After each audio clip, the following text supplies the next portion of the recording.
অজগর সাপ উদ্ধারের ঘটনায় চাঞ্চল্য ছড়ালো রানীঘাটে। এদিন সকালে মেখলিগঞ্জের রানীঘাট গ্রাম পঞ্চায়েতের অন্তর্গত 183 শোলমারি ডাঙ্গাপাড়া এলাকায় স্থানীয় বাসিন্দারা দেখতে পান একটি অজগর সাপ বাঁশের উপরে। তা দেখে প্রথমে আতঙ্কিত হয়ে পড়ে স্থানীয় বাসিন্দারা। পরবর্তীতে খবর দেওয়া হয় স্থানীয় থানা এবং বন দপ্তরে। খবর পেয়ে বন দপ্তর এবং সর্বপ্রেমীরা উপস্থিত হয়। স্থানীয়দের দীর্ঘক্ষণের প্রচেষ্টায় সাপটিকে ধরা হয় বলে জানা যায় প্রায় 8 ফুট লম্বা ওই সাপটি। এই ঘটনা জানাজানি হতেই এলাকায় ভিড় জমতে শুরু করে। সকলেই সাপটিকে দেখার জন্য উৎসুক মানুষেরা ভিড় জমাতে শুরু করে। স্থানীয় বাসিন্দা প্রদ্যুৎ কুমার রায় জানান, হঠাৎ আমাদের নজরে আসে একটি গাছের উপরে অজগর সাপ। পরবর্তীতে দেখা যায় ওই সাপটি সেখান থেকে নিচে নেমে পরবর্তীতে বাঁশের উপরে ওঠে। এই খবর জানাজানি হতেই প্রচুর মানুষের ভিড় লক্ষ্য করা যায় এলাকায়। পরবর্তীতে স্থানীয় প্রশাসন ও বন দপ্তরকে খবর দিলে তারা এসে সাপটিকে নিয়ে যায়।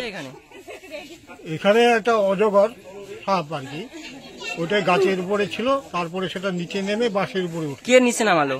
ওটা আপনার থেকে নিচে নামছে। আচ্ছা, বন দপ্তরকে খবর দেওয়া হয়েছে? বন দপ্তরকে খবর দেওয়া হলো, প্রশাসনকে জানানো হলো এবং থানায়ও যোগাযোগ করা হলো। ওখান থেকে যোগাযোগ করে তারপরে বন দপ্তরের লোক এই সময়ের মধ্যে এসে পাবলিকের সহযোগিতা, প্রত্যেকের সহযোগিতার মধ্য দিয়ে সেটাকে উপর থেকে টেনে নিচে নামানো হলো এবং বন দপ্তরের লোক সেটাকে ধরে তাদের জায়গা মতো সেটা।